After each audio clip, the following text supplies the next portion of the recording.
Hello, everybody, and welcome to the Gaming Lounge Podcast, episode 56. Once again, I'm your host, Sebastian, and as always, I'm joined by Dory. How you doing, Dory? You know, I was just reflecting to myself in the kitchen by myself, as one is to do when they are a completely normal and sane individual. Just living in such blessed times when it comes to how many video games we're able to play, and just like the amount is just ridiculous. There are so many cool games that I'm interested in. I know there might be some people watching like, why aren't you talking about the indies? We will talk about the indies on Saturday when we talk also about the Switch 2 and Mario Kart World. But for now, we're just going to focus on Xbox. But yeah, such a good time to be a player. Not as great of a time as it should be to be a dev of the people who make those games, but I digress.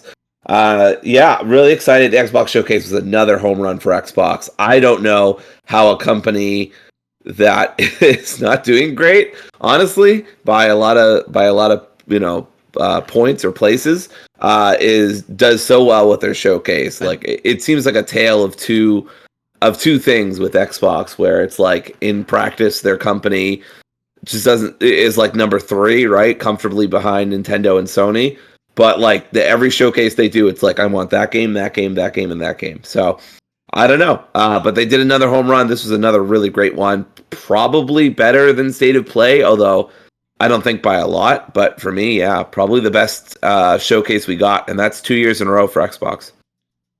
Yeah, I agree. I think Xbox had the best show. It's been like that for like the last 3 years or even longer. But I mean, I think Xbox is in a different place. They're always going to be in third place because Nintendo and Sony are just bigger household names and just bigger brands in the world. But I think at this point, with all their games and the developers they purchase and the publishers they purchase are now starting to show results, and they're in a different place where like they're kind of like the best third-party publisher now. That's basically what they are now. Because we got to see PS5 and Switch logos in this showcase, which is unheard of. I mean, we saw Game Freak, for God's sake. I don't think I've ever seen Game Freak not put out a Pokemon game, so that was very weird. Yeah, but we'll talk about that. So let's get started with the very first game shown, which was the Outer Worlds 2, which I don't think are we going to talk about the showcase after the Xbox show? We could just mention stuff here, honestly. Okay, so Outer Worlds 2 is Obsidian's next game. It's a action first-person RPG, but it also has third-person combat now, which is what I prefer personally.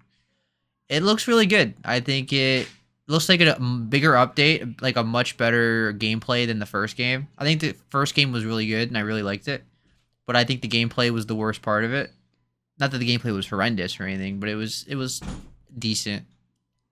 This game looks a lot better, and I kind of figured that after Avowed, because like I had issues with Avowed's like story and like characters and things like that, but I thought Avowed's gameplay was fire. I thought it was really good, and so I was pretty confident that the gameplay would look better for Outer Worlds 2, and it does.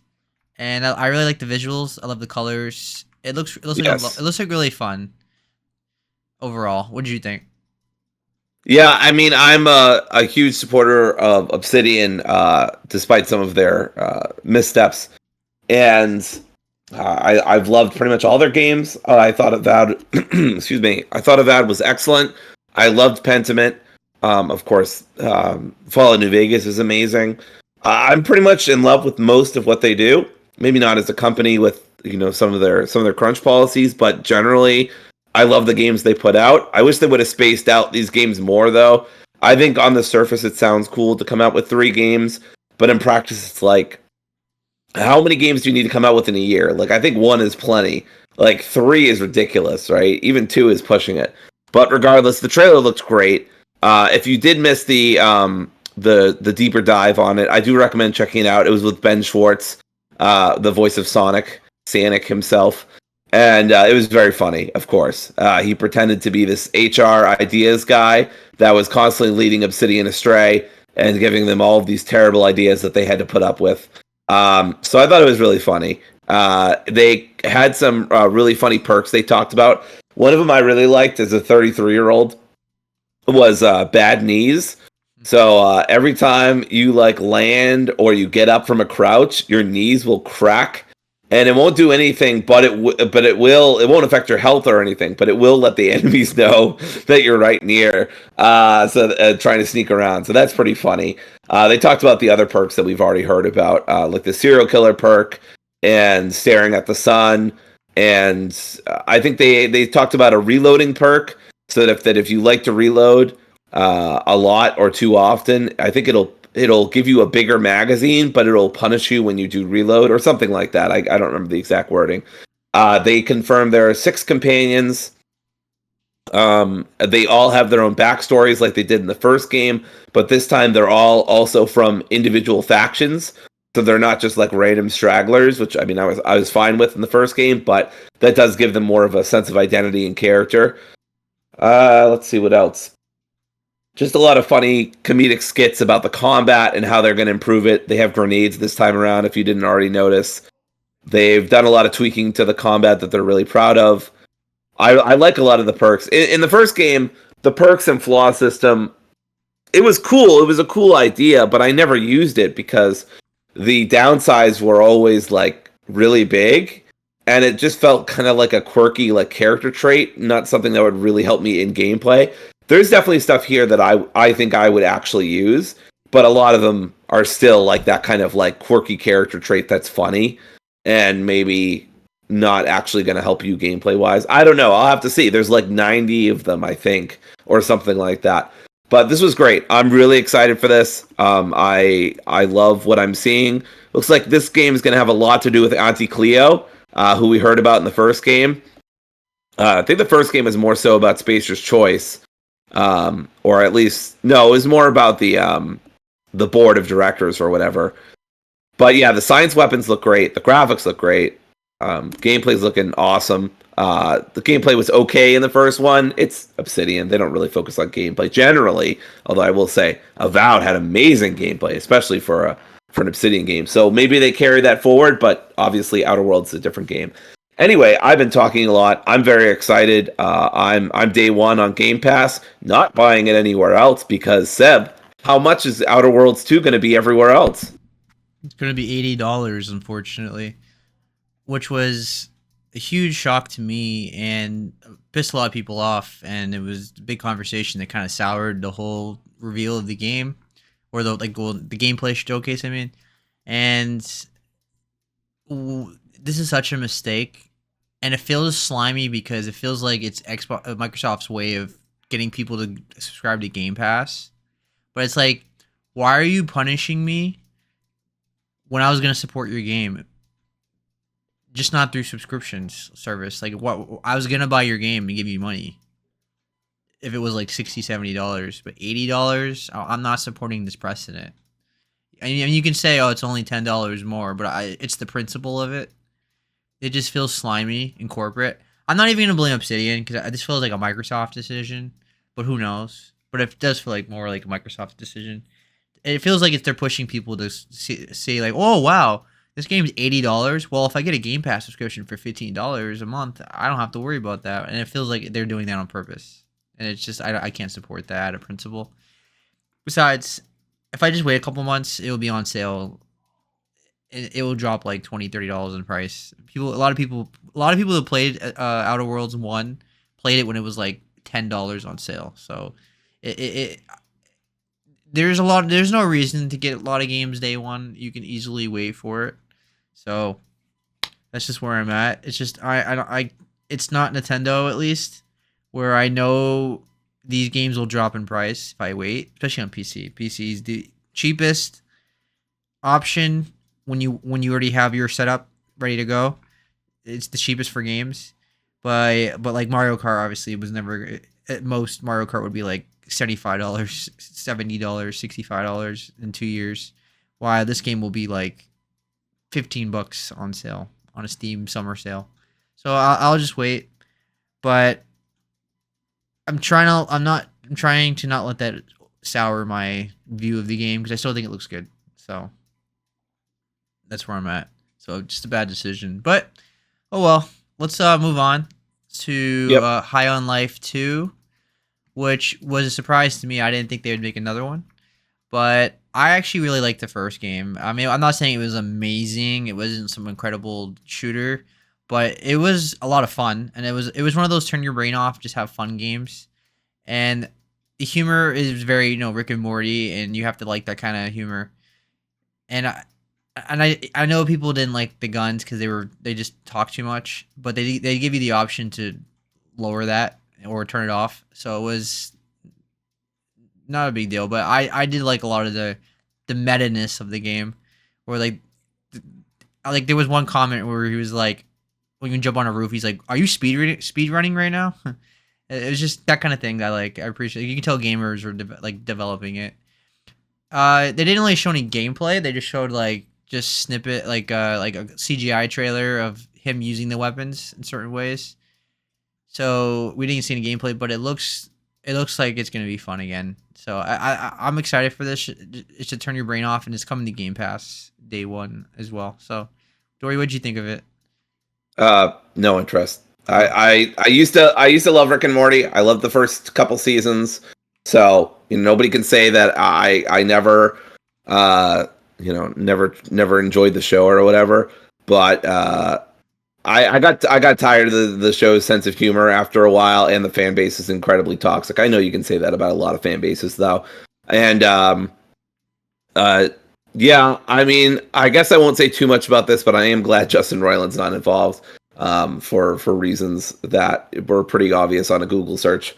So, yeah, I don't know, just not my kind of game. I do like humorous games. I enjoy Borderlands 2, and I enjoy games that have kind of sarcastic, sassy senses of humor. Grew up with some rare games, right, that have a lot of that, but. Yeah, Conquer. not really for me. It's cool that it's coming to Game Pass day one, but I won't be playing it. All right, next game was Resonance, a Plague Tale Legacy. Uh, so apparently I didn't know this, but the day before, they basically revealed the game on Threads, and so if you knew that, then this wasn't a surprise. But I didn't know that. I didn't know that either. And if you watch the trailer, my first thought was, "Is this Prince of Persia?" That's what the Mm, vibe I was getting in the beginning. But then I saw when I went about the string part, like the rope kind of thing, it was giving me like Plague Tale vibes. But I didn't understand what was the Minotaur thing at the end. That's new, so I'm really curious what the story is. Now, Plague Tale is a really supernatural storyline, like having powers and doing crazy things like that. So it's not out of the question that there's supernatural elements in the game, but it's definitely different, and it takes place in a totally different time period, hot feels like 1,000 year before or something like that, like ancient times. Because the original two games were in 1500s, 1400s France, something like that. The medieval, right.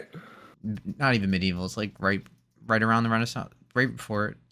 Anyway, so I'm really curious what this game is, how it's gonna play. Is it gonna be more action focused? Is it gonna be more stealth focused?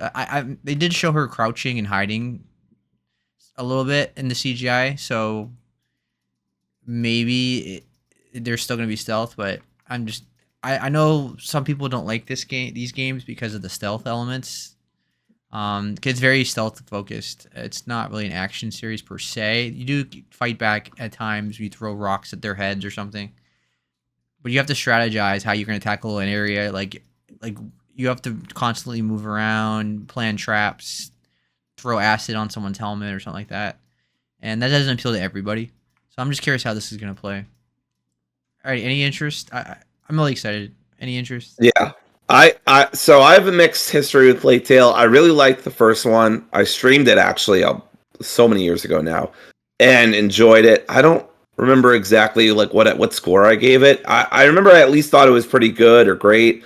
It didn't like amaze me or whatever. Some of the stealth mechanics, like you said, kind of annoyed me. But overall, I had a great time. Oh, some of the bosses were really frustrating too in the first game. And then I played Requiem. I really wanted to like it, but I think I just kept getting caught over and over and over again in ways that felt really BS to me. And so eventually I think I got so frustrated with that and the puzzles, which felt kind of like obscurantis to me. I mean, I'm not very good at puzzles, so could have been a me issue. But I just gave up. I think I got it in a few hours, and then I was like, I'm done. So I would like it if it was less stealth and puzzle focused. I know that's divisive, though. Some people will be like, no, Plague Tale should keep to its. Excuse me, I woke up a little bit ago, so I'm gonna just drink this water. I think it should have both. But I wouldn't mind some more action, I guess is what I'm saying. I love the characters, love the cinematics, love the writing, love the voice acting. There's a lot of aspects of Plague Tale that I do love, and I am going to go back to Requiem, I've decided. I have it through Seb's Steam library, but even if I didn't, I think I'd go back to it. I want to give it another shot, because I did really enjoy the first one, and I love those characters and that world. So I at some point, I'll go back to Requiem. The Minotaur definitely has. So I am interested. I don't know. I'll have to see. I need to see actual gameplay. I need to see more information. I would need to see reviews. I'm skeptically optimistic. It is on my list. Yeah. But it's kind of with a question mark, and I almost never do that. So yeah.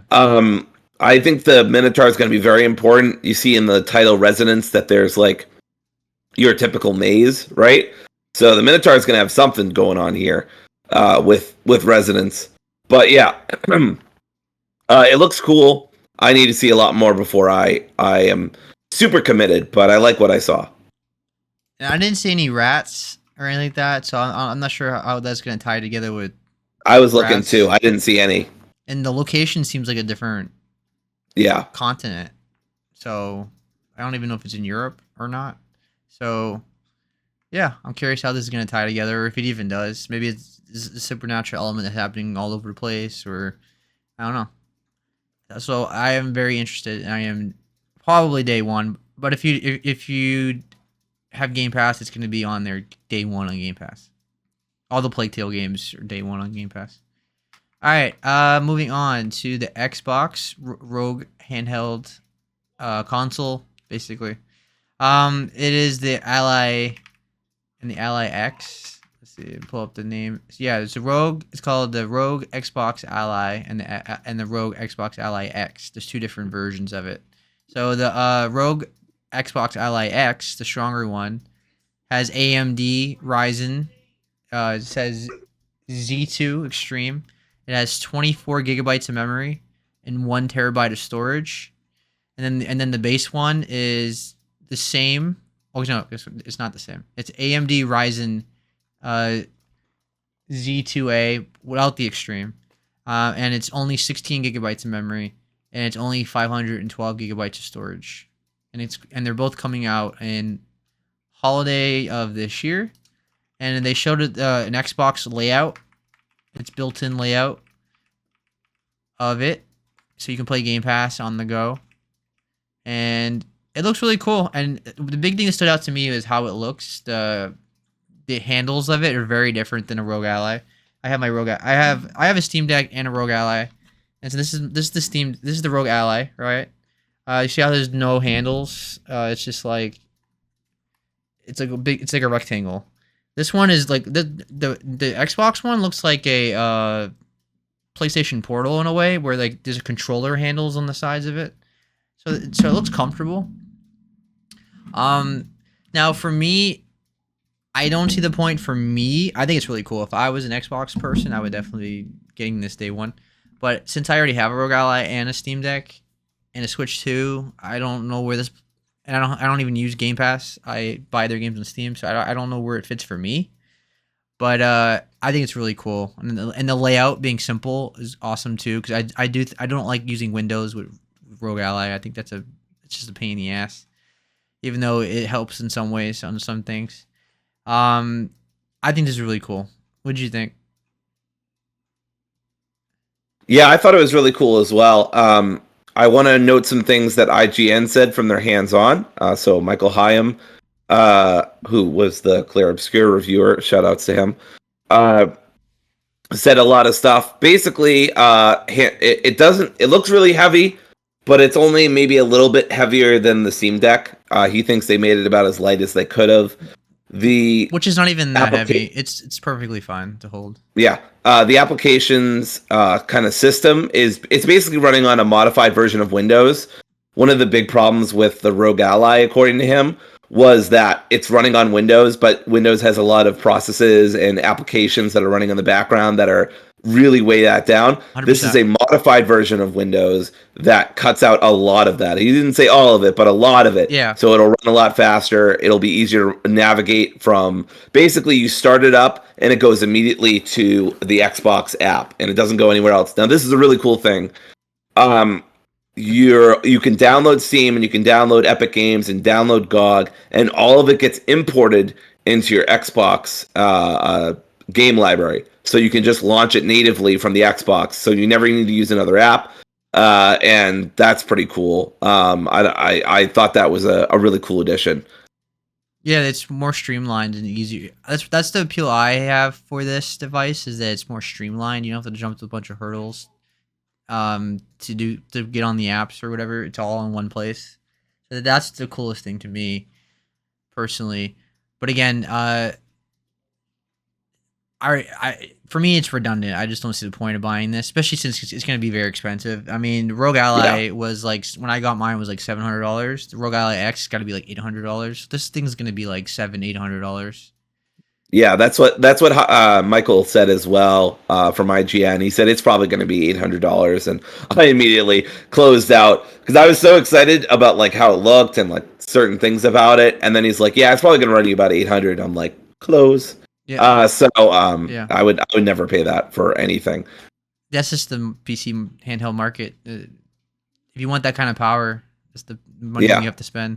No, I get it. Yeah. It's just not money I'm willing to spend. I mean, I wouldn't even spend that on a PS6 or whatever, right? So it's not just about that. I just would never spend that amount of money on almost anything. Well, that's the Dropping $800 sounds insane. I mean, I did it for my own PC actually, but yeah, well, that's always been the appeal to the Steam Deck is it's the weakest one, but like it's like $400. Like it right, complements people's devices because they don't have to spend $800 to get it.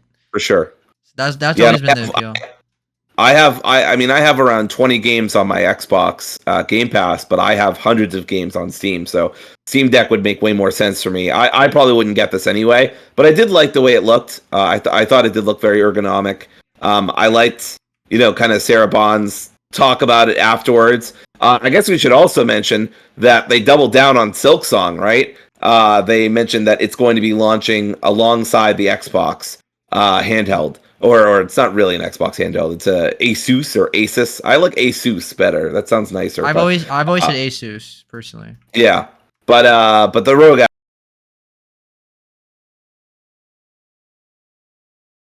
side by side with that, I thought that was so funny. Just this has been so hilarious. Silksong never gets any fucking announcements, and the two announcements that it has gotten is in a very quick compilation with Nintendo, and then also with a Xbox handheld. So nothing by itself, which is just hilarious to me.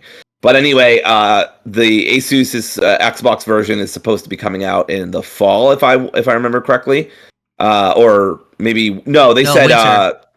IGN said holiday season, holiday season. So expect Silksong to come out around holiday season as well. It's gonna be November or December. I'm pretty sure. Yeah, for sure.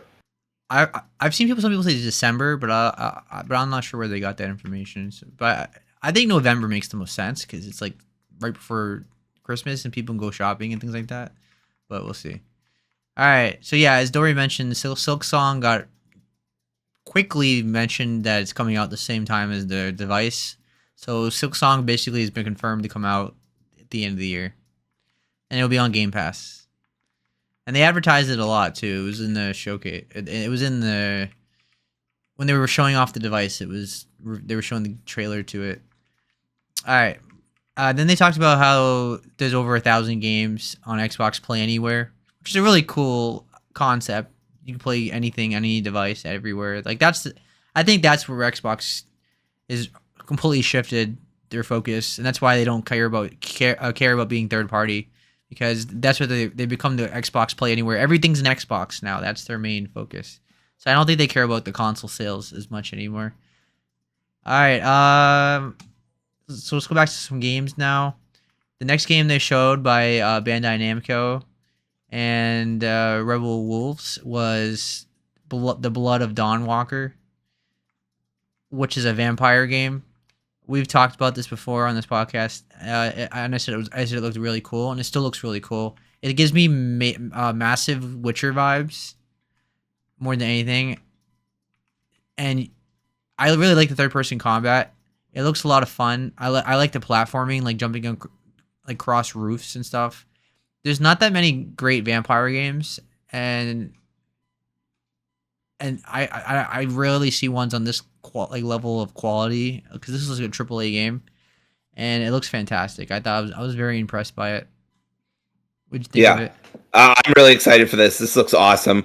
Seb mentioned it looks very Witcher-esque. I agree with that. It's from a lot of former CD Projekt Red developers, and so no surprise on that one. And yeah, I mean, it looks great. The combat looks awesome. The graphics, music looks fun. The environments look beautiful. I love the gothic vibes a lot. And yeah, I mean, like Seb said, we don't get a lot of good vampire games. I think Bloodlines: The Masquerade is probably one of the only really good ones we've gotten. I didn't care for Vampire or Vampire, and I struggle to think of another good vampire game. Maybe Exactly. that Blade game that comes out before the movie comes out, because the movie was canceled, will be great. But I don't think so. Anyway, they probably canceled that too. So yeah, this is probably our last hope for quite a while in terms of vampire games, which is nuts because vampires are a really cool concept. And Nosferatu was awesome. So Yeah. yeah, I don't know. Um, it looks great. It's coming to everything basically except for the Switch in 2026. Yes. Although this one is not a Game Pass game. It's only an Xbox Play Yes. Anywhere game, just to be clear. All right. Next game was Super Meat Boy 3D, which was a pleasant surprise to me. Uh, I think it's exclusive to Microsoft. I'm pretty sure. I mean, I only see Super Meat Boy with Xbox. I've never seen it on PlayStation. Maybe it is. I don't remember. Either way, this looked really cool. It looked like Super Meat Boy. I mean, just in 3D. And if you don't know Super Meat Boy is extremely hard. Like it's one of the hardest games ever made. Like almost like it's very frustrating. Like you're meant to die trillions of times, and the checkpoint is very fast. So the whole point of the game is trial and error, and get frustrated, throw your controller across the room. And that this game looks exactly like that, just in the 3D space. And for me personally, I love platformers, but Super Meat Boy is just too difficult for me. I get I don't get frustrated, but I would say I don't particularly care for these kind of games, where it's like overly difficult. But I get the appeal and I respect it. So it's not really for me. I might check it out when it's on a sale or something, and it's coming to everything. It is coming to PlayStation 5, just to be clear, and it's coming to Steam and the Epic Store. And I didn't see Switch either. Here, I think it looks really cool though. I respect it. I don't know if I'm gonna play it because it's too hard, but I respect it. I like that they're trying a 3D version of it. What do you think of it? Yeah, Seb said that he respected it too many times, so I'm going to counterbalance that by saying I don't respect it and I will not buy it. No, that's not true. I was impressed that I kind of peeped that it was Super Meat Boy pretty quickly, especially because I've never played any of those games, nor will I ever. Seb listed all the reasons why I would never play that kind of game. I already have a pretty rocky relationship with platformers at this point. Yeah. So this is absolutely not for me. But like Seb said, unironically, I do respect the folks who make it and the folks who play it. I could never. Yeah. All right, let's move on to Ninja Gaiden 4, which was one of the best games of the showcase, in my opinion, in terms of just raw gameplay.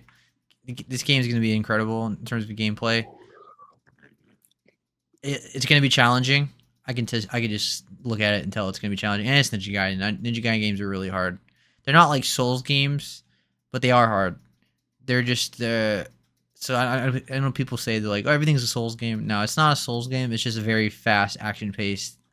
Yeah, Devil it's a May hack and slash. Yeah, hack and slash. It's like Devil May Cry when it's on a high difficulty. Yep, exactly. Yeah, and this game looks fire. Like this is day one, easily. This is one of the best games of the show. What'd you think? I was incredibly impressed. Look, I'm probably going to get really upset at this game, but I can't believe I'm saying this, but the game looks so fucking cool that I got to do it. I mean, and I knew about the Azuna drop before, but the Azuna drop is so fucking cool. Like, he pile drives somebody right into the goddamn ground. It looks like they're doing the Devil May Cry 4 thing, where they're introducing a new protagonist, but you can still play as Ryu at the same time. And it's also day one Game Pass, so I literally have no excuse. I'm at least going to give it a try. This is not up my alley, and I've never played a Ninja Gaiden game before, but it looks so fucking awesome. I've at least got to give it a shot. So I love the way it looks. I love how bloody it is. I love the graphics, the visuals. I know jack shit about Ninja Gaiden, but I doubt that really matters. You should try the remaster they released this year. It's on Game Pass, so it doesn't hurt. Yeah. I was gonna.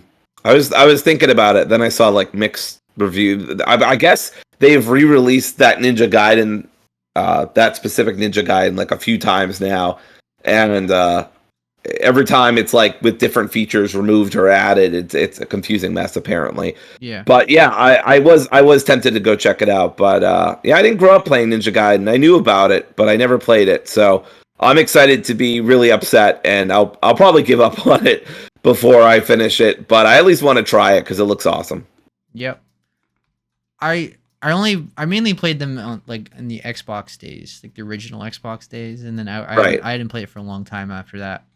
All right, the next game, or it wasn't a game, the DLC, was Indiana Jones and the Great Circle: The Order of Giants, which is the DLC coming out in September 4th. And it's coming to everything but Switch. And they showed gameplay with Troy Baker narrating. And first of all, he's done a phenomenal job as Indiana Jones. He sounds just like him. That was one of the best games of last year. It was in my top 10 games of last year. They didn't really show gameplay per se. It was more just like the camera panning around locations and him walking down like the stairs, solving a puzzle, and that's the kind of game it is. Of course, I'm definitely interested. September is a good month for it. I hope it's not overly long. I hope it's not like 20 hours or anything. If you give me like a nice 5 to 8 hour DLC experience, I'm happy with it. Anything beyond that, I'm not interested. What do you think? Yeah, I was not as high on Indiana Jones as. It's kind of like with Astrobot, right? I wasn't as high on Astrobot as a lot of other people were, but I still respected it. Thought it was a great game, had a lot of fun. Same thing with Indiana Jones. Great game, a lot of fun. I was kind of predispositioned to not like it because I just don't care for Indiana Jones as much as I used to when I was younger. And adventure games can be kind of hit or miss. I didn't like the open world aspects, but all that aside, I mean, the game looked great. It played really fun for the most part. There were some parts that I found frustrating, but generally, I had a lot of fun with it. Troy Baker, like you said, did an amazing job. The writing was really good. It was a really, really fun Indiana. It's probably the best Indiana Jones movie that they've done in a long time. But you get to play it, so that's awesome. It was a great game, and I'm excited for this DLC. I'm day one, and I will be checking it out for sure. I think I played it on Game Pass, I want to say. You did. But so I guess I'll be playing the DLC on Game Pass. I'm not sure how that works. Or how they'll integrate DLC. Is it going to be like right before the end of the game? Or is it going to be like you're in a particular area? Or is it going to be like a slice of life where like suddenly Indy's in like a different part? Or maybe it's set after the game. I don't fucking know. But it's completely vague. But either way, I'm excited. It was a great game, and I'm looking forward to more of it. And like Seb said, please don't make it like 20 hours. 10 hours max, please. And ideally less than that. And it's focused on the giant guys, like the Tony Todd characters. the character in the game. All right. So it's on Game Pass, of course. Because they own it. All right, next game, which is a surprise, was Beast of Reincarnation, which is by Game Freak, the people that made Pokemon. Now, obviously, Yeah. Nintendo doesn't own Game Freak, so they're free to do whatever they want. But this goes to show you what Pokemon could be if Nintendo stopped rushing them. Yeah. That's what I got out of it. No, don't get me wrong. There were some frame rate issues here and there, but this was like high quality. Like just like a AAA game in terms of the visuals. And the gameplay looked really fun. You're fighting like these. You're playing as like a samurai character. First of all, I think the way she looked had like it had a not I want to say cartoony, but it had like kind of like a Disney, kind of like a Kana vibe that I was getting with the way that the characters look. It's not like hyper realistic. It's more of like a anime. I don't want to say anime. It's like you know what I mean. It's just like it's I get what a you're little more saying. cartoony, and she's fighting like robots and demonic looking monsters, like a giant deer. And she's using like nature powers, so she has like control over like vines and flowers, and she can swing around, and it looks like a blast. The gameplay looked really fun. We do have a lot of samurai games coming out, but I think this game stood out in terms of like the enemy designs and the world that she's in and everything like that. I thought it looked really cool. This is one of the best games of the showcase, in my opinion. What do you think? Contrary to Seb, it didn't stand out to me at all. I thought it looked kind of bland, and Game Freak has a really mixed history with me at this point. Although I understand a lot of that's on the Pokemon Company and Nintendo for rushing them. If they would just let them cook, then I think Game Freak could make really good games. The game does look really impressive. I like how the action looks, but like Seb kind of alluded to, I'm kind of bored of samurai games at this point. She says this while she's getting Ghost of Yotai later in the year. Don't believe her. Anyway, but I mean, Sucker Punch has more of a consistent history than Game Freak does for me. So I'm more willing to lock in for that, as they say. So yeah, I don't know. This didn't do much for me. I'm not saying it was bad, and I'm not saying it's gonna be bad, but it just didn't do much. I feel like I've seen this game a million times in the past year, and I'm just kind of bored of it. So. That's just me, though. I'm again not saying it's going to be bad. Maybe it'll be awesome. It is coming to Game Pass. If it gets good reviews, I might check it out. All right. The next game was Clockwork Revolution, which I think was the best game of the showcase. Yes. In terms of, because it was like a deep dive, really. Yes, it was. Because we got to see a lot of gameplay, a lot of dialogue, a lot of cutscenes, all the characters interacting with each other. We got to see the world. We got to see the dialogue choices, how it's gonna play out in the game, or like when the character talks, and it showed like puzzles. It showed character customization. It's pretty much just deep dive into the whole game, and it had like in there. So it kind of reminded me of Fallout 4's dialogue choices, where like you see your character when they're talking. You can make a decision, and then the character talks. They all have strong British accents, and it's like a blast. I mean, this is like one of the best games of next year. It was giving me massive BioShock vibes and Dishonored vibes, and it looks great. Like it looks incredible. This is definitely a day one game for sure. I was already impressed by it last time we saw it, but I didn't think we would see this much already, so it feels like it's done. But fortunately, the only downside to this showcase was that it did not give us any time frame, like when it's coming out. No. They gave us a time frame. They said in due time. Yeah, so thank God for that. That's it. Yeah. So I think it's definitely next year. I don't see it coming out after. Yeah, definitely next year. Yeah.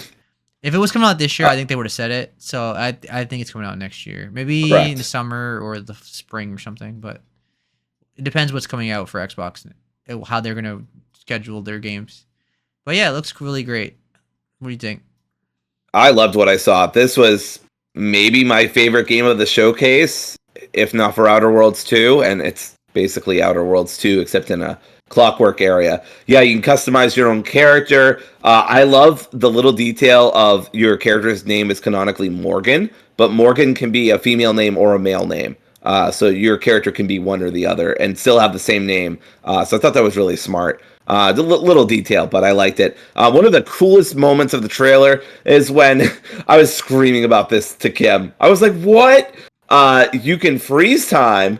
Which kind of came late in the trailer, weirdly enough. But you can you would think they would lead with that. But you can freeze time, shoot somebody, freeze time, and then rewind time and take the bullet out of them to reload your weapon. I was screaming. I was like, that's such a cool idea. I don't think it makes any fucking sense because then the person wouldn't be wounded anymore. But whatever, we don't care. It's video games.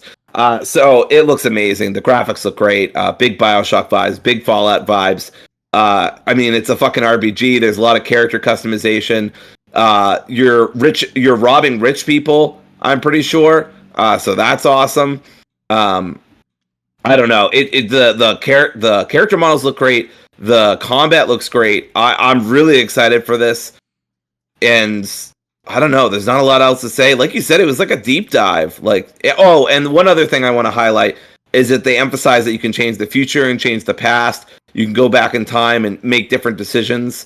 And it's day one Game Pass. I mean, I'm I would have bought this even if it wasn't on Game Pass, unless it was $80. But I would have been day one even if it wasn't Game Pass, as long as it was like $50-$60 or something. But yeah, this looks incredible. One of my favorite games they showed off. I already liked this when I saw it the first time. I am now in love with it and am requesting the state of New Hampshire to give me legal marriage to it. Thank you.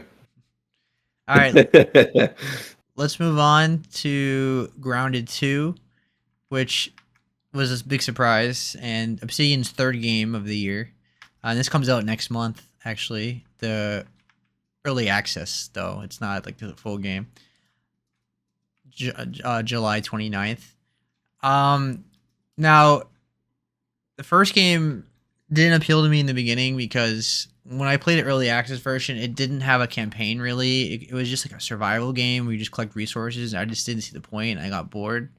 But they as the years went along, they added like a campaign, a story. And I still have to go through that. So I plan on playing Grounded, the first one, this summer, when I have the time.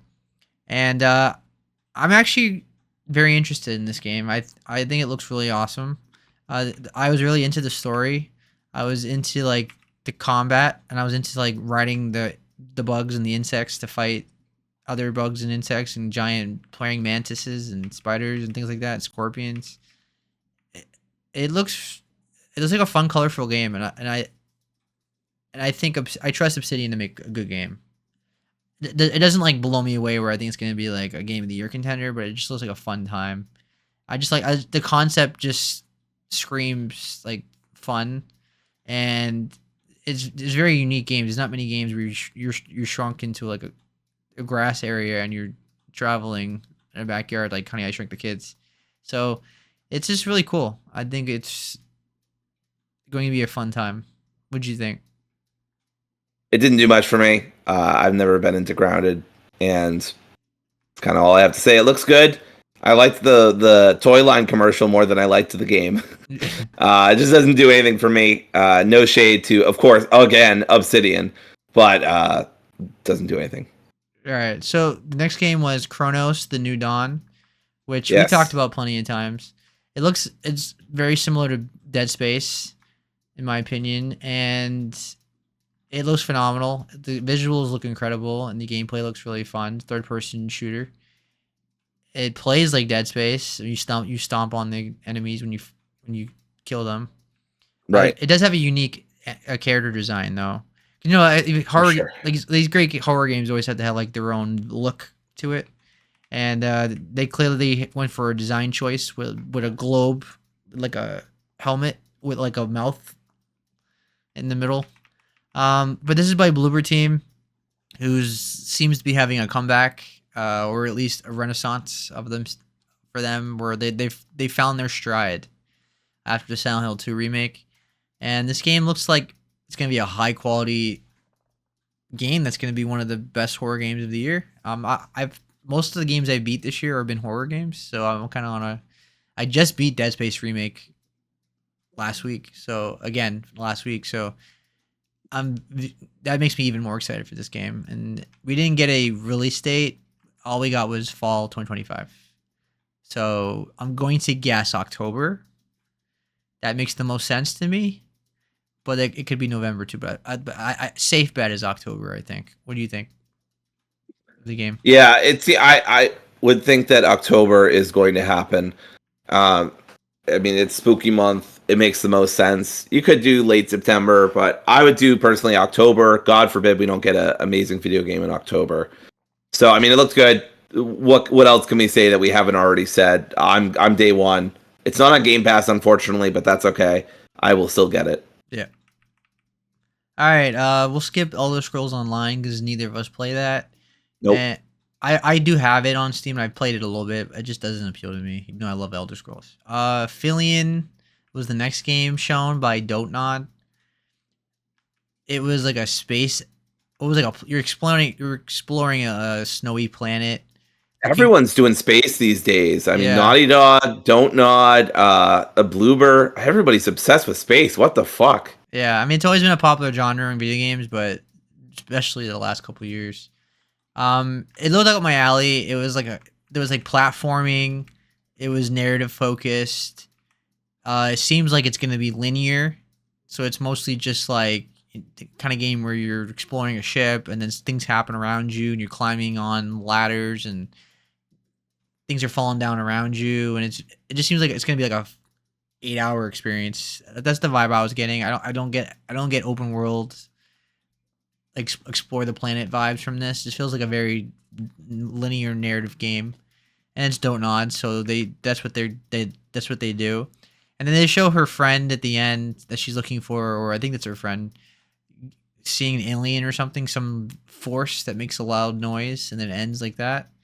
So, and they also made a big deal that it's in collaboration with the European Space Agency, and this one is coming to Game Pass day one and Xbox Play Anywhere, and it's coming to everything else besides Switch. So what'd you think of this game? I was mixed. I like Don't Nod. I like a lot of stuff. I always get them confused because Don't Nod is a different studio from the people who make Life is Strange, but they made some of them. Yeah. I don't know. I always get it confused in my head. But so I like some of the stuff that they do, but some of the stuff that they do is not great, right? They did that the Twin Mirror detective game, and that wasn't great. Yeah. But they also, I think they did Rage and Bloom, and we both like that. Yep. So I don't know. They're very mixed. They either do great or they don't do great. Yeah. So they did just to be clear, they did Life is Strange, the first game. They did Vampire. They did Captain Spirit. They did Life is Strange 2. They did Tell Me Why.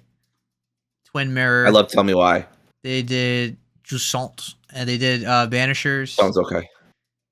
Did not like Banishers. And they did Lost Records. So right, Lost Records was great.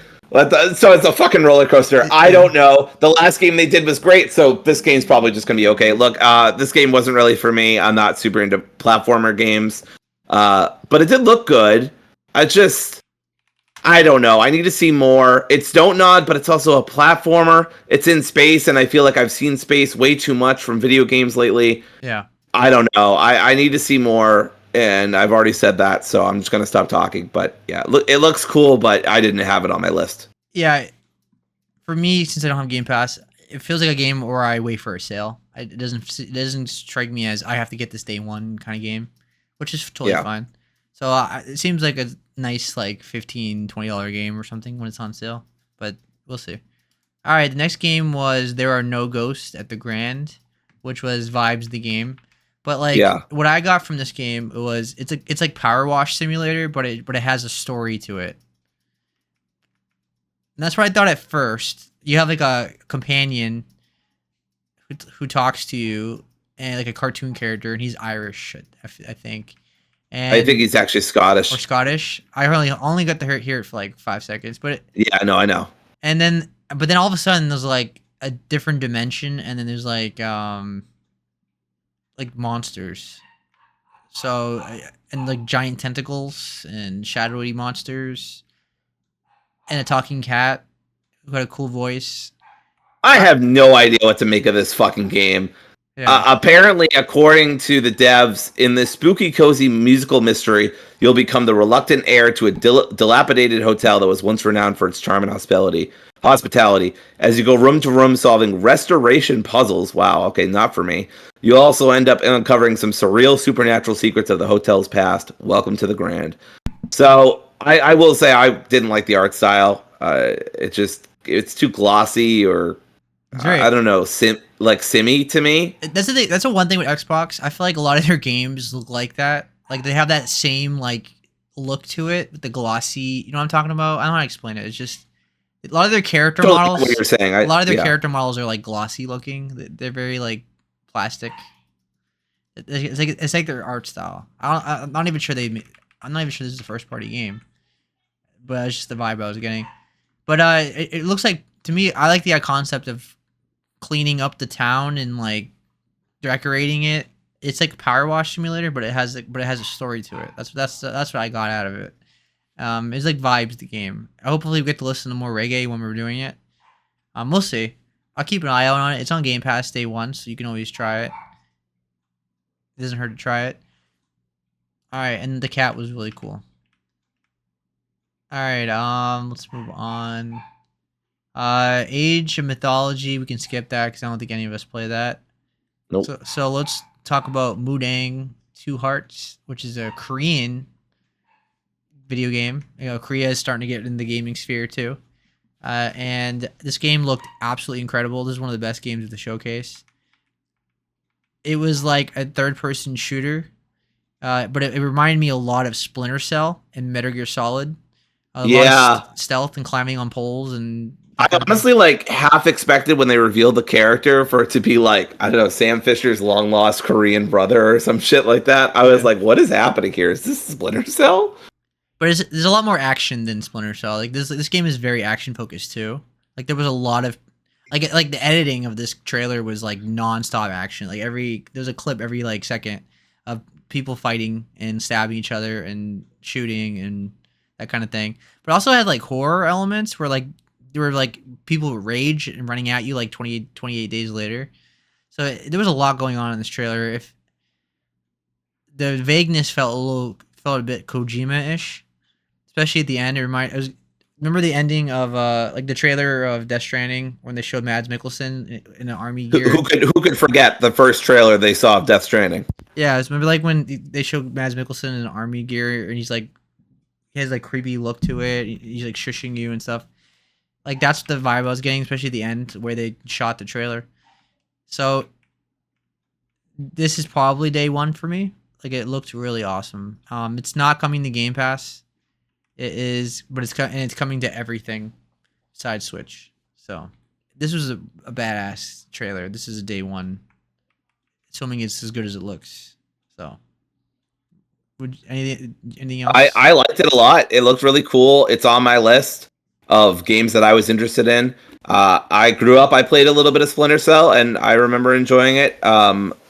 Yeah, I mean, it seems to be a lot about anger and rage and what you'll do to, protect your country. I think question mark. Again, it's kind of vague, but yeah, I don't really know what to make of this game, but it looks fucking awesome. And I mean, I'm kind of mixed on stealth. Sometimes I like it, sometimes I don't. Like I just played Wolfenstein: The New Order for the first time, and really enjoyed the stealth there for the most part, and also enjoy Hitman. But we also talked about Plague Tale Requiem, where I wasn't super into the stealth, so I could be pretty finicky about it. But yeah, I'll definitely pay attention to this one, and the graphics look awesome.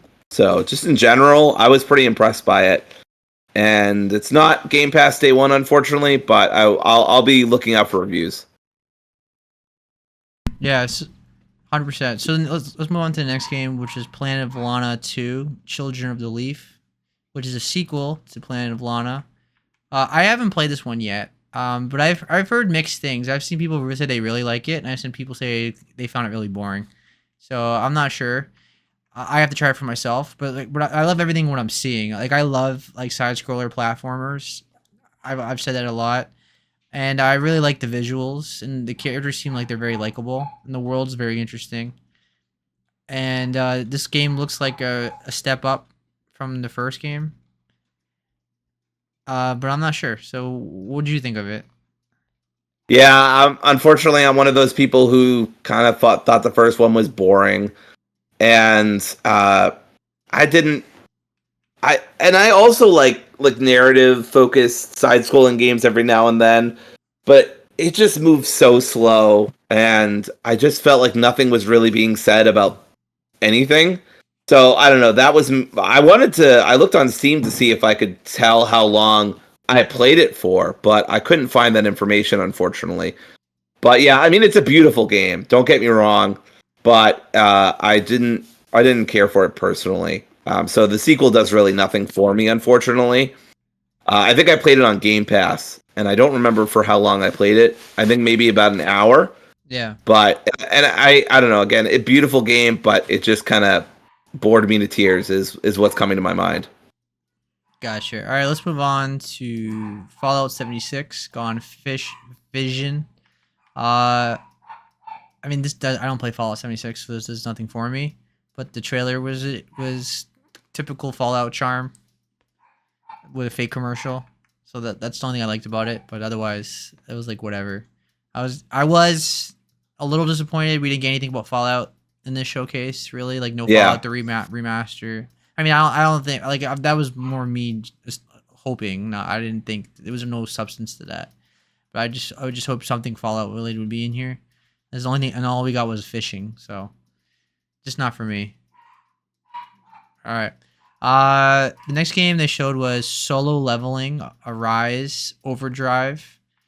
Now, Solo Leveling is a very popular anime that was like the biggest anime of last year and this year. It's very popular.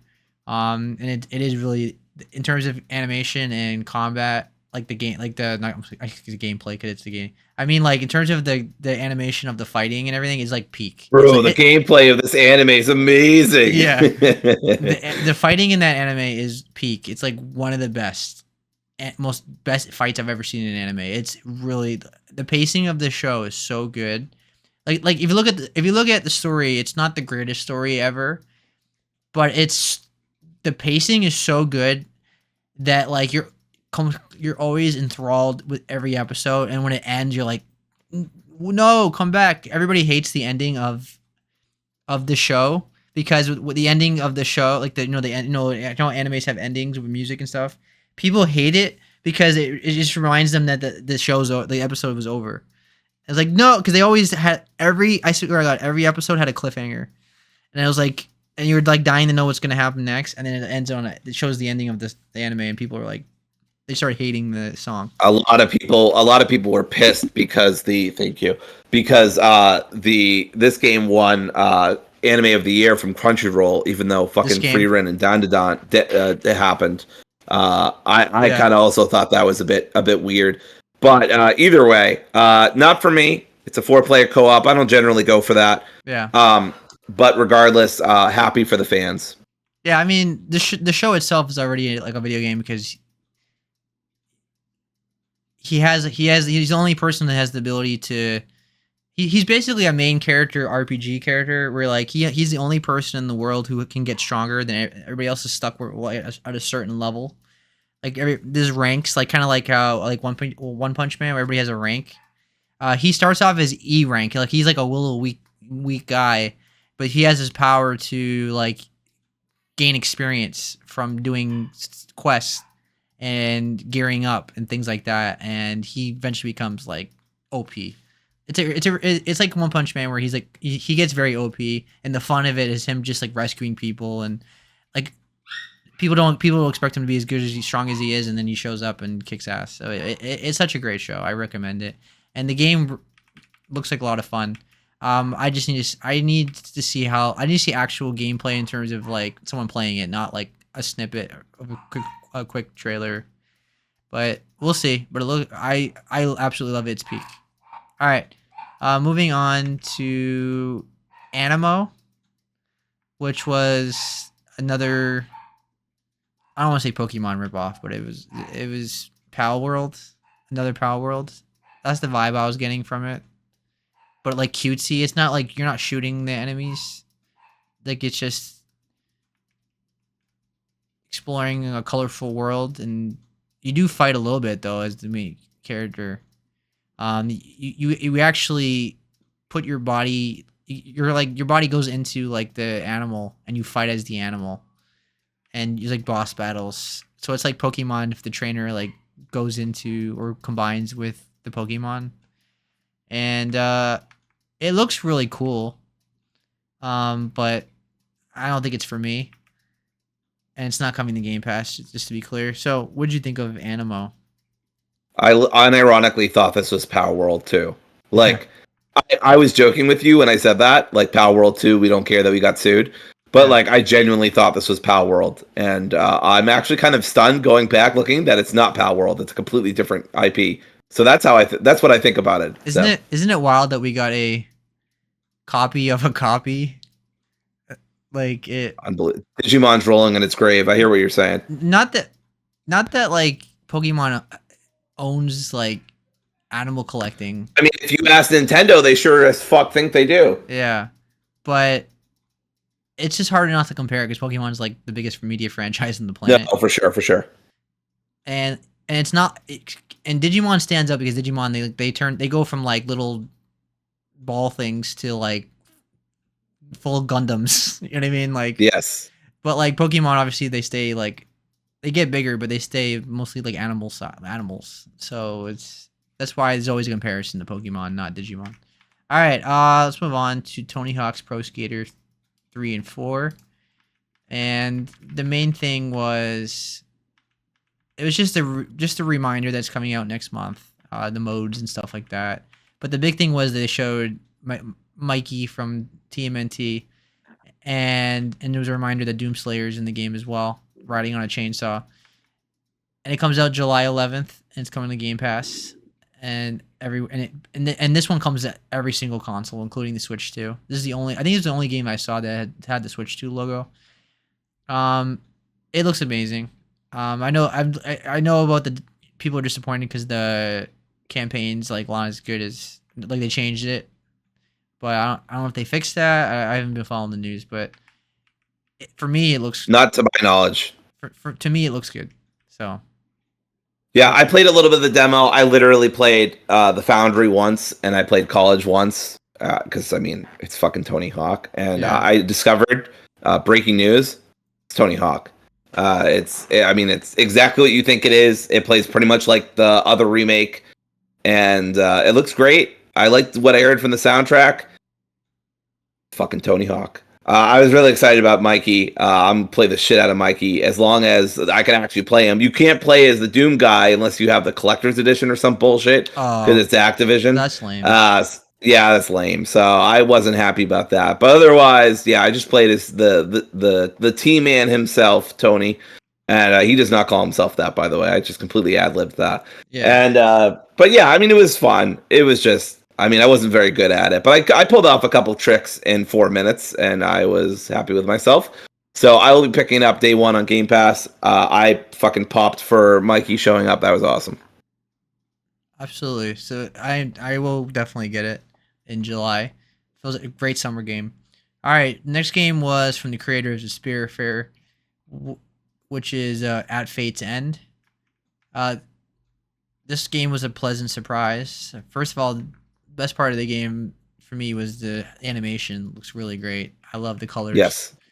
It looks like a card-based game mixed with platforming, mixed with like action combat, side scrolling. Very unique system, and it looked like a lot of fun. I'm curious how hard it's going to be, but it really stood out. This game really stood out from the rest of the games in the showcase. This is one of the best games of the showcase for me. I'm definitely interested in it. I love that you've said that 3 times now, just showing how good of a showcase this was. Yeah. So what do you think? I loved it. I was a big Spiritfarer fan, which is surprising because it's like a cozy narrative, slice of life, resource management. Resource management. That's the word I'm looking for. but I didn't finish it because it took too long. I eventually got burnt out on the resource management. Felt like I wasn't making enough progress, so Kim took over. I think she beat it and she had a blast with it. But I love the visuals so much. Spiritfarer was amazing. If they can just condense how long it was into a much more manageable indie game of 10 to 20 hours, I'm there day one. The combat looks really cool. I don't know how I feel about like card based mixed with action RPG, but I'm willing to give it a shot. And it looks, I mean, again, it looks amazing. I love the visuals so much. So I'm really excited for it. It's coming 2026 to basically everything except the Switch. Yeah. And I don't, and it's day one Game Pass. So I have no. That was, I remember I think I want this, but I'm not sure. And then it said day one Game Pass. I'm like, well, I'm there. I gotta at least try it. Yep. All right, next game was Gears of War Reloaded, which we've talked about already. Obviously day one. Gears of War is my favorite Xbox franchise, but the big difference is in the trailer it says it's 4K HDR, 60 frames per second campaign, 120 frames per second multiplayer, and Dolby Vision. And obviously the big news is it's coming to PlayStation 5, and even had PS5's logo at the end of the trailer. So that obviously a big marketing change for Microsoft. So that was the big story out of that. So obviously I'm day one, very interested. I'm gonna get it on Steam easily. Love Gears of War. Are you gonna play this on Game Pass? I don't know what I'm gonna do. I think I'm gonna get it on Game Pass. I'm gonna hook it up to my TV, and Kim and I are gonna do co-op. And I've talked about this before, but Kim actually has a history with Gears of War. She played it with her brother back in the day when it came out, and so she loves Gears of War. It's very funny because she'll be like, "Oh, I love cozy sim games, and I want this game about a tiny bookshop. Also, I love Gears of War." I'm like, "Who are you? You contain multitudes." But shout out to Kim. But yeah, I'm really excited. Day one. I haven't played Gears since it came out, so I'm really excited to replay this. And I'm gonna probably hook it up to my TV. Like I said, Kim and I will co-op it, and we'll probably both get really mad at each other because I haven't played Gears in a long time, and Kim hasn't played Gears in a long time. So, but I've also played a lot more shooters than she has. So it'll probably be a lot of. We might put it on easy mode, is what I'm saying. But anyway, yeah, I'm really excited. I'm day one. I'm pumped. All right, the next game was the worst kept secret. Was Persona 4 Revival, the remake of Persona 4, which is arguably the best Persona game. And they didn't really show much. I thought people thought that Persona 5 was the best. Is it Persona 4? Well, it depends who you're talking to, because five, Oh, okay. 5 is the most popular one, and it's made Persona a household name more than it Sure. ever was. It was always kind of an obscure RPG series that people really love, like the hardcore base.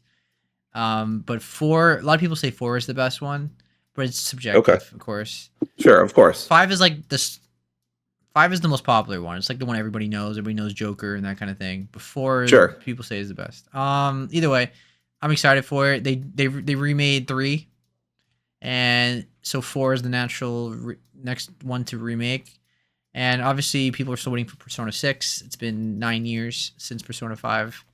And yeah, I'd imagine because Persona is so popular, they're going to keep remaking the Persona games. Maybe they'll do 1 and 2 at some point. But yeah, I'm really excited for this. It is Persona 4 is one of the greatest RPGs of all time. So very excited. Any interest? It's one Game Pass too, so I'm there. I Yeah. want to play 3 Reload. I know it's a what am I trying to say? They're standalone, right? 3 doesn't. You can play 3, 4, or They're 5 all in any order. standalone. It's like Final Fantasy. They're all standalone. Yeah, standalone. Thank you. That's what the word I was looking for. Yeah, I want, but just for the sake of like, I don't know, autism, basically, I want to play 3 Reloaded, and then 4, and then 5. Yeah. So I do want to get into the Persona series. I'm curious what they do with some of the themes and some of the stuff that they used to have in these games, because Atlas used to some things about LGBT stuff I was not a fan of. That was part of why I didn't play these games. No, I took that but out. they have been better. Yes, they have been better about that in recent years. So hence, and they were great about diversity stuff in metaphor. I mean, that was incredibly good with their politics. So yeah. They do I mean, Persona is definitely an adult series. They definitely focus on serious topics like suicide and like sexual assault and things like that. A lot of the enemy designs are like sexual. Yes. Yeah, so, it's like Silent Hill 2 and RPG had a or Yeah. JRPG had a kid.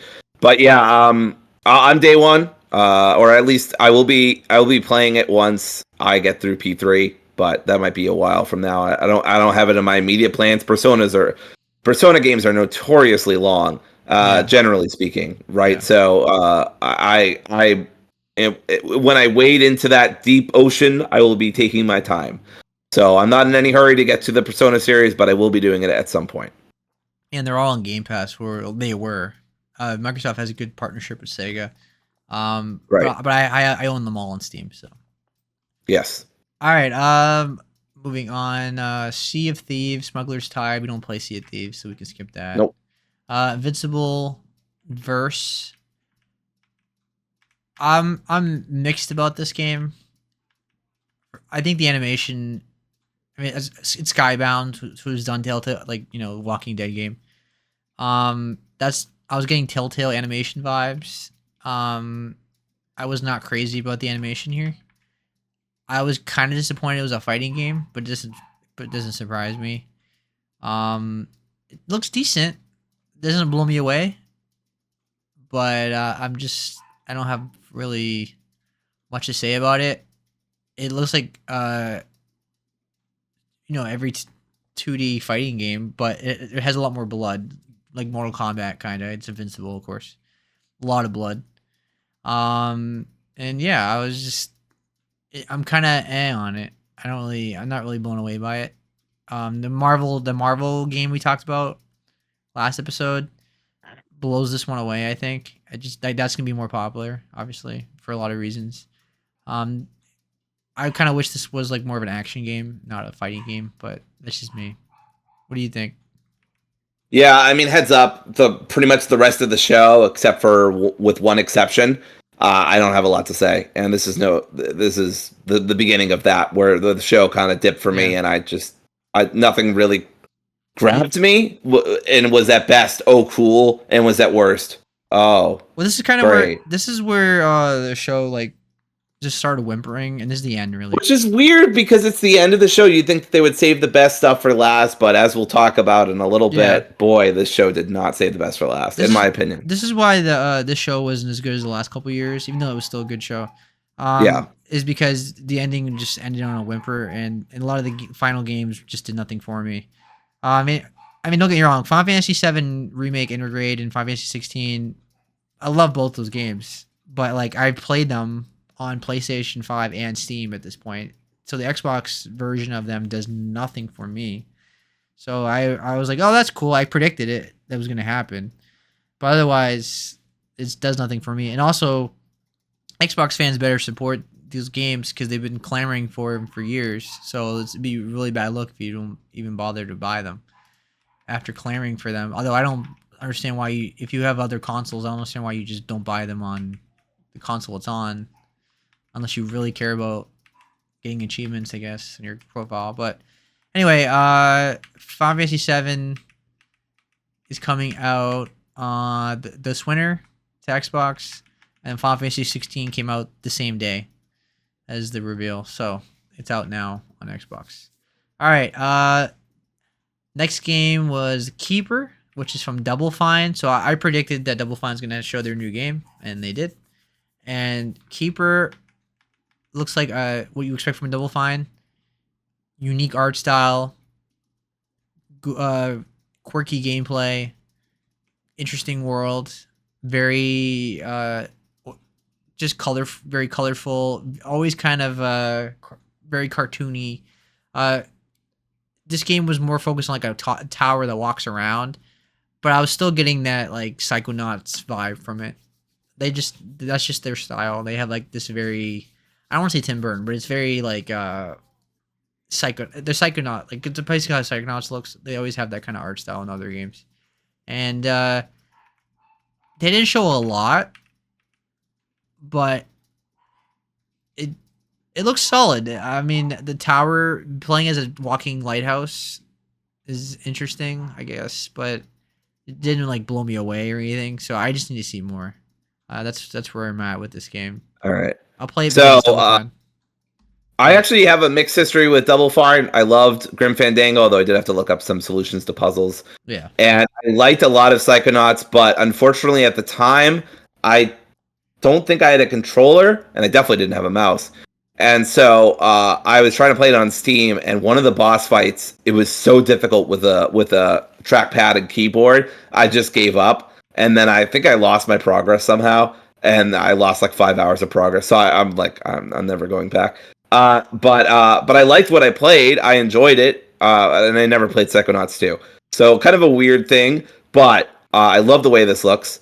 It says from Lee Petty and Double Fine Productions, Keeper is a story told without words, in which a long forgotten lighthouse is awakened and joined by a spirited seabird, embarks upon a heartening tale of unlikely companionship and an unexpected journey into realms beyond understanding. Like Seb says, this game looks really great, and I love how much they got to show off like the aesthetic and the beauty of the world. But yeah, there's not really a lot here in terms of the gameplay. I mean, you're kind of playing a lighthouse that's moving around, going through these beautiful, interesting looking worlds. But we don't know a lot. But it's day one Game Pass, so I think Seb, it's a keeper. And it's coming to Steam, but the PS5 logo was not here, so it is not coming to PlayStation. That was interesting. And it comes out October 17th this year, so I'll keep an eye out on it because I really like Double Fine's games. I've played practically all of them, so definitely interested. But that trailer just didn't show enough for me to like wow me. All right, and then now we're at the end. Right before the last one, Phil Spencer was talking, and he was talking about how great Xbox is and all their games. And it's like, oh, so I felt like the show was over. I was like, oh, okay, they're not going to show anything else.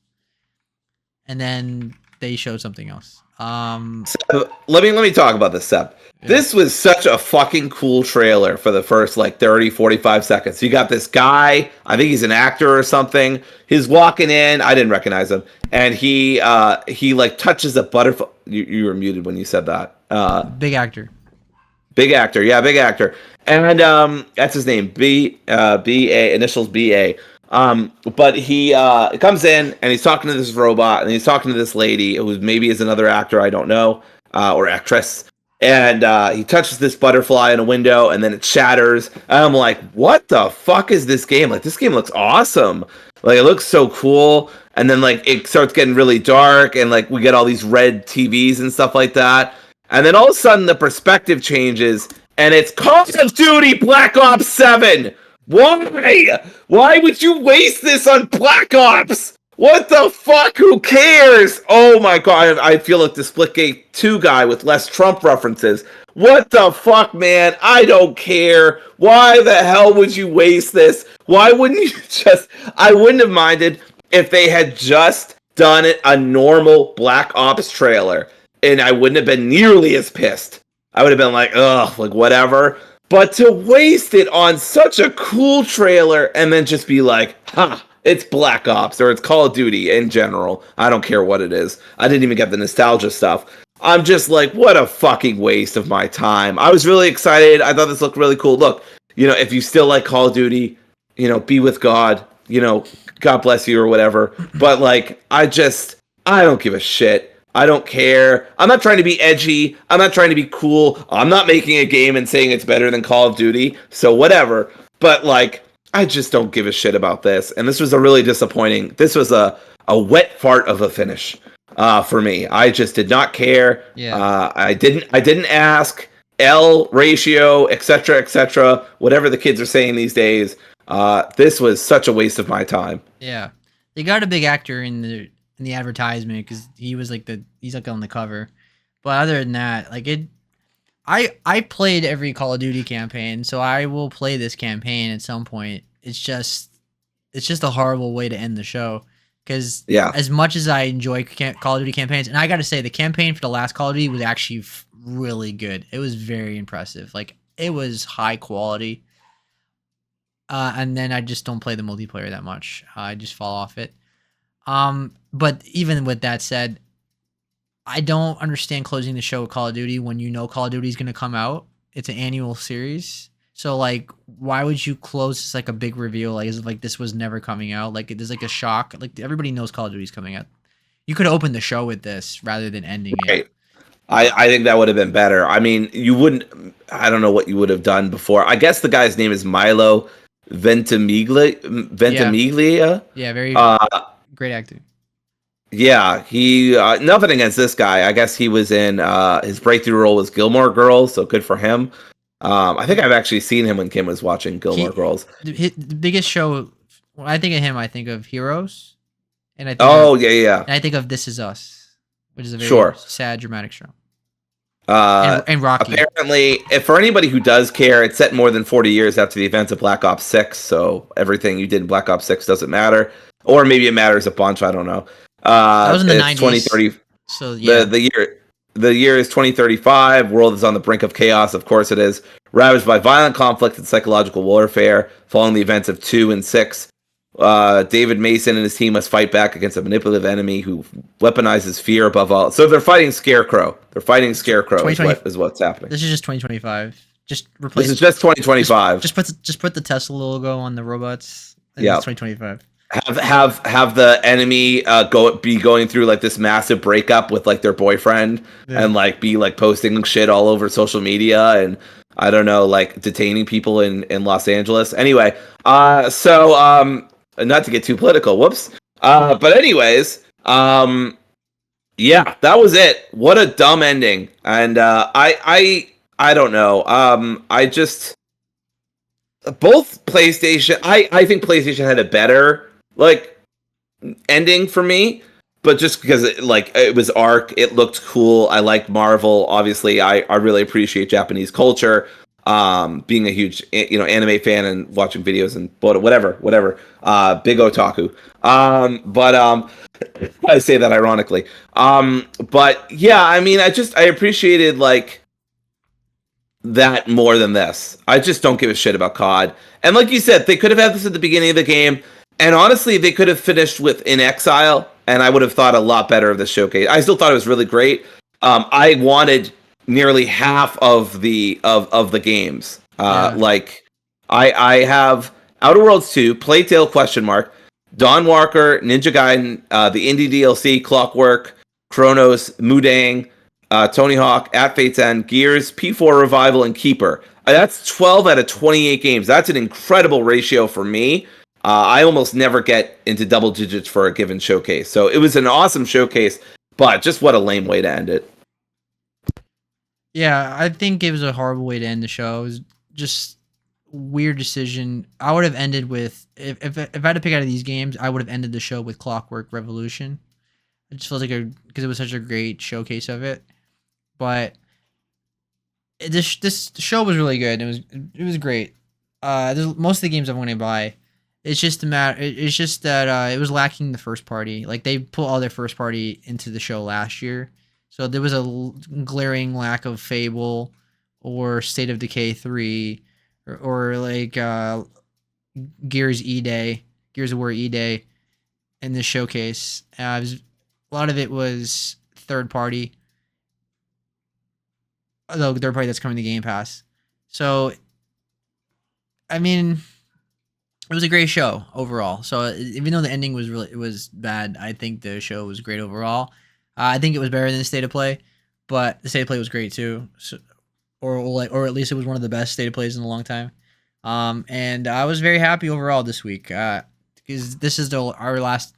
We're gonna talk about the indie games and stuff next week, but this was overall a good Summer Game Fest in terms of the game announcements and shows, and there was a lot of games I'm interested in, and I wrote down a lot of games that I like. It was a good week of gaming news. I had a good time talking to everybody on social media and Discord and things like that. And Xbox show was a fun time, so I was happy.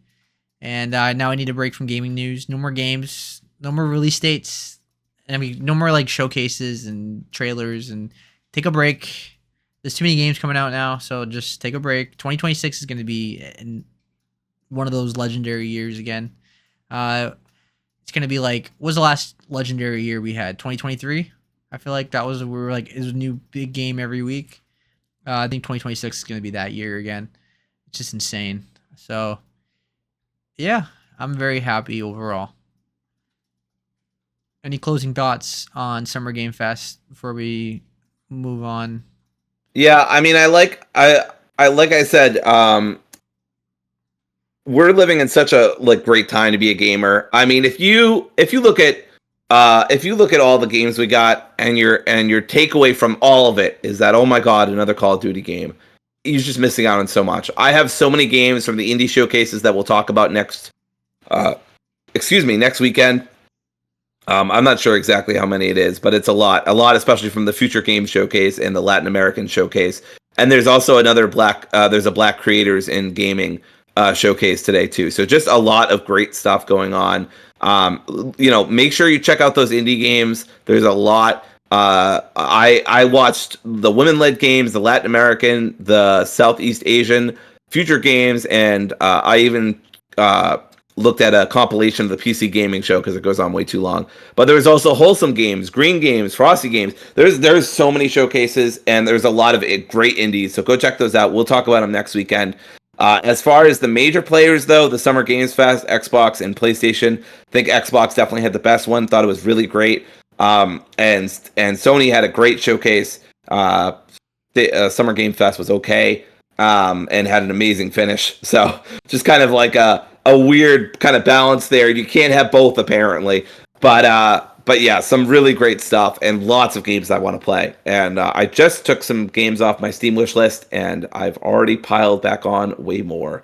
So really excited for the future of gaming. I just hope that we get all these good games, but we also get the devs treated better. And I mean, there's a reason why you see so many new games made from former devs of X and Y company. It's not always a bad reason, but usually it is, right? They left for a reason often. So I'm excited for the future of gaming and hope it moves forward with more kindness towards devs and less crunch time and all that bullshit. So, but lots of great stuff here. So many good games, and I'm really excited to talk about those indies next week. In the next episode, this week technically. But yeah, and that's all I have to say about that. All right, so next week we're going to talk about the Switch 2 and Mario Kart World, and we're going to talk about Liza P Overture, which I am halfway through, and then we'll talk about all the indies as Dory mentioned. So it's going to be a loaded show next Saturday, and thanks for watching, everybody. You'll have a great day and a great week, and we'll see you next week. Bye. Happy summer.